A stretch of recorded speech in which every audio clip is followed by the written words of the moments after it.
दिल्ली में supreme court की तरफ से जो आवारा कुत्तों को लेकर एक फैसला सुनाया गया है या सख्ती सुप्रीम कोर्ट की नजर आ रही है, उसके बाद से अब कुत्तों के लिए यानी कि जो डॉग लवर्स हैं, जो पेट लवर्स हैं, उनकी तरफ से एक अलग संग्राम जो है वो छिड़ गया है।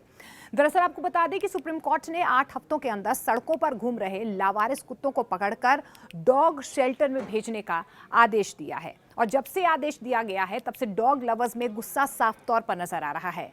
सोमवार रात इंडिया गेट पर भी बड़ी संख्या में लोगों ने सुप्रीम कोर्ट के इस आदेश के खिलाफ धरना प्रदर्शन किया। आपको ये भी बता दें कि सर्वोच्च न्यायालय यानी कि सुप्रीम कोर्ट ने ये साफ किया है कि अगर किसी भी व्यक्ति को या किसी भी संस्था ने इस काम में बाधा डाली तो उसके विरुद्ध यानी कि उसके खिलाफ एक्शन लिया जाएगा। एफआईआर दर्ज करने तक के निर्देश दिए गए हैं। दिल्ली में रोहिणी के पास पूट कला में आवारा कुत्ते के काटने से रेबीज के कारण 6 साल की बच्ची की मौत के बाद सुप्रीम कोर्ट की ये सख्ती जो है वो देखने को मिली है और सुप्रीम कोर्ट ने इस मुद्दे पर फैसला सुनाया है। अब जरा आंकड़ों पर भी नजर डाल लेते हैं कि क्या वाकई में ही आवारा कुत्तों को लेकर जो स्ट्रैटेजी बनाई जा रही है या बन सकती है दिल्ली सरकार की, वो इम्प्लीमेंट भी हो सकती है, क्योंकि सुप्रीम कोर्ट ने तो कह ही दिया है कि 8 हफ्तों में कहीं ना कहीं इस एक्शन को इम्प्लीमेंट करना होगा। आंकड़ों पर नजर डालें तो इस साल अब तक दिल्ली में कुत्तों के काटने के कुल 26,334 मामले सामने आए हैं। पशु अधिकार कार्यकर्ता और पूर्व केंद्रीय मंत्री मेनका गांधी के मुताबिक दिल्ली में 3 लाख कुत्ते हैं, जबकि एक भी शेल्टर होम नहीं है। कुत्तों पर गरमाते इस मसले पर हमने दिल्ली एनसीआर के डॉग लवर्स से भी बातचीत की है। उनकी अलग अलग राय, अलग अलग प्रतिक्रियाएं जो हैं वो सामने आ रही हैं। एनिमल लवर्स का ये कहना है कि आज कुत्ते, कल बिल्ली और कबूतरों को भी दिल्ली से बाहर कर दिया जाएगा क्या? कुत्ते समस्या नहीं है, रेबीज समस्या है। जब कोविड-19 जैसी बीमारी से भारत को निजात दिलाने के लिए तमाम कोशिशें की जा सकती हैं, तो इस दिशा की ओर सरकार काम क्यों नहीं कर रही है? आज लोगों के टैक्स के पैसों से बने हुए शेल्टर होम्स खाली पड़े हैं या फिर बंद पड़े हैं, क्यों नहीं उन पर काम किया जा रहा है? इन सब रिएक्शंस के बीच सवाल यही है कि क्या वाकई में दिल्ली में आवारा कुत्तों को लेकर कदम उठाया जा सकता है? क्या सरकार के पास इतने संसाधन हैं, इतने पैसे हैं कि अगर शेल्टर होम्स नहीं हैं, आवारा कुत्तों को पकड़कर उन शेल्टर्स होम में डाला जा सकता है? ये सबसे बड़ा सवाल बना हुआ है। दरअसल आपको ये भी बता दें कि सुप्रीम कोर्ट के आदेश के बाद दिल्ली एनसीआर के आवारा कुत्तों को गलियों और मोहल्लों से हटाना किसी चुनौती से कम नहीं है, क्योंकि ना तो निगमों के पास बड़ी संख्या में आवारा कुत्तों को रखने के लिए स्थायी शेल्टर होम मौजूद हैं और ना ही उनके पास पर्याप्त संसाधन हैं। आंकड़े ये भी बताते हैं कि एमसीडी के पशु चिकित्सा सेवाएं विभाग के पास सिर्फ 648 कर्मचारी और अधिकारी के पद स्वीकृत हैं। साथ ही कुत्तों को पकड़ने के लिए सिर्फ 24 वैन हैं। एमसीडी के पास 20 बंध्याकरण केंद्र हैं, उनमें से एक समय में मात्र 4000 कुत्तों को रखने की ही क्षमता है। इसके अलावा ये भी बता दें कि इन्हें स्वयंसेवी संस्थाओं की मदद से संचालित किया जाता है। इनमें हर माह करीब 15,000 आवारा कुत्तों का बंध्याकरण किया जाता है, यानी कि आपको पता है इनफर्टाइल किया जाता है ताकि जो कुत्ते हैं वो आके रिप्रोड्यूस ना करें। इसके अलावा नोएडा की बात कर लेते हैं तो नोएडा में भी अभी एक ही होम शेल्टर है, जबकि 3 बनाने के प्रस्ताव जो है वो जारी कर दिए गए हैं, लेकिन अभी तक कोई जगह चिन्हित नहीं की गई है। आपको ये भी बता दें कि दिल्ली में करीब 10 लाख आवारा कुत्ते होने का अनुमान जताया जा रहा है। नोएडा और ग्रेटर नोएडा में 35,000 आवारा कुत्ते हैं और ऐसी स्थिति फरीदाबाद में भी है, जहां पर एक भी शेल्टर होम नहीं है। गुरुग्राम में भी 9,000 से ज्यादा आवारा कुत्तों का सड़कों पर होने का दावा किया जा रहा है, अनुमान जताया जा रहा है। दिल्ली में आवारा कुत्तों की तेजी से पकड़ने के लिए सबसे पहले निगम को इनके लिए बड़ी संख्या में, पर्याप्त संख्या में शेल्टर होम्स भी बनाने होंगे। साथ ही शेल्टर होम्स के लिए खाली स्थान को चिन्हित भी करना होगा। अब दिल्ली में जगह की कमी है। हर जगह बढ़ते रिहायशी क्षेत्र में आबादी से दूर शेल्टर्स होम बनाने के लिए स्थान चिन्हित करना, ये भी सबसे बड़ी चुनौती, एक चैलेंज कहीं ना कहीं दिल्ली सरकार के पास है।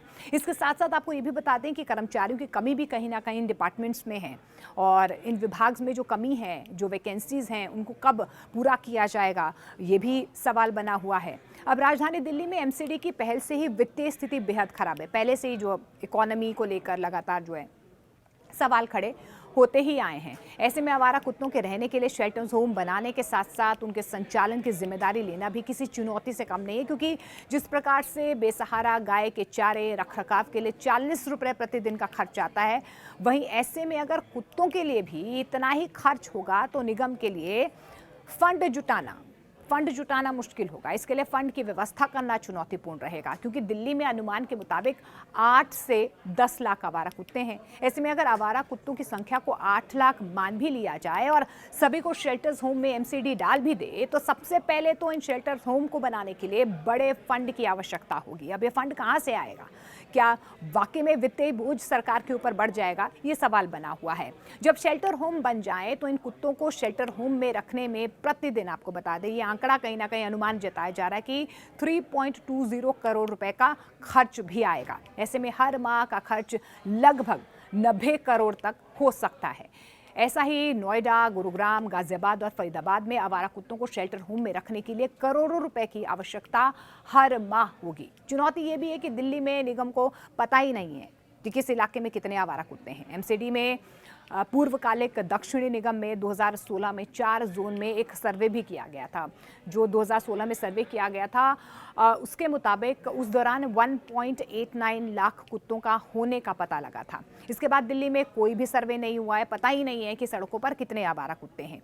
ऐसी स्थिति फरीदाबाद की है, पलवल की है, गुरुग्राम की है, जहां पर अनुमान से ही निकाय कुत्तों की गणना कर रहे हैं, एक अनुमान लगाया जा रहा है, जबकि इसके लिए हाल फिलहाल में अभी तक कोई भी ग्राउंड जीरो पर सर्वे नहीं किया गया है।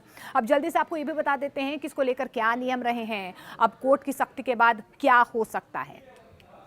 पहले क्या था, आपको बता दें कि एनिमल बर्थ कंट्रोल नियम 2023 के तहत पहले आवारा कुत्तों को उठाकर बंध्याकरण करना होता था। जिस आवारा कुत्ते को जिस जगह से उठाया जाता था उसी इलाके में बंध्याकरण के 10 दिन के अंदर उसे छोड़ना भी होता था, और एक वार्ड में लगभग 70% बंध्याकरण होना चाहिए था। केवल खतरनाक या रेबिज युक्त कुत्ते को शिकायत के बाद स्थानीय निकाय उठाएंगे, ये भी कहीं ना कहीं रूल्स बनाए गए थे। 10 दिन तक निगरानी में उन्हें रखने के बाद, अब जिस तरीके से सुप्रीम कोर्ट की जो दिशा निर्देश आए हैं उसके बाद अब ये जो पहले के नियम चले आ रहे हैं उनमें क्या बदलाव हो सकता है, ये आपको दिखा देते हैं। सोमवार को सुप्रीम कोर्ट से आदेश आया। सबसे ज़्यादा हताश, निराश जो लोग नजर आए वो थे जो पेट लवर्स हैं, वो ज़मीनी तौर पर एक बार फिर से सक्रिय हो गए हैं। डॉग लवर्स एडवोकेट ने यह भी कहा है कि कुत्तों से संबंधित एक दूसरा मामला कोर्ट में चीफ जस्टिस की बेंच के सामने फिलहाल लंबित है। अब वहां पर वो देखेंगे कि वहां पर क्या हो सकता है। उसके बाद ही जो सुप्रीम कोर्ट की तरफ से अभी इस पूरे मामले को लेकर जो फैसला आया है उसको लेकर वो अपनी अगली रणनीति जो है वो बनाएंगे। इस आदेश को animal rights association, animal rights activist भी हैं वो, मेनका गांधी ने इसे अव्यवहारिक, वित्तीय रूप से नामुमकिन और पर्यावरण संतुलन के लिए संभावित रूप से हानिकारक भी बताया है।